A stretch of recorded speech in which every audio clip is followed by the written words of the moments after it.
Left side Karnataka high court.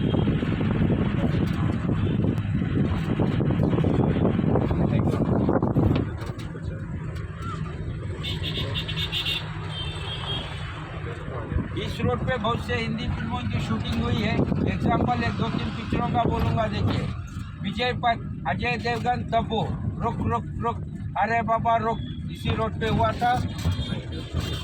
Court के अंदर, अंधा कानून, मेरी जंग, बरसात, उन्होंने बहुत से फिल्मों का हुआ है। देखिए आगे सर्कल पे कुली नंबर 1। मैं तो रास्ते से जा रहा था, भेलपुरी खा रहा था, गोविंदा करिश्मा को इधर ही घुमाया।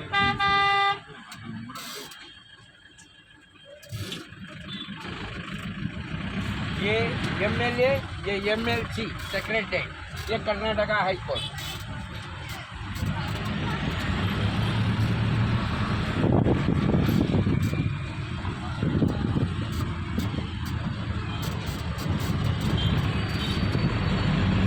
सर आप भी आ जाइए, आप भी आ जाइए। आप कोरमंगला 171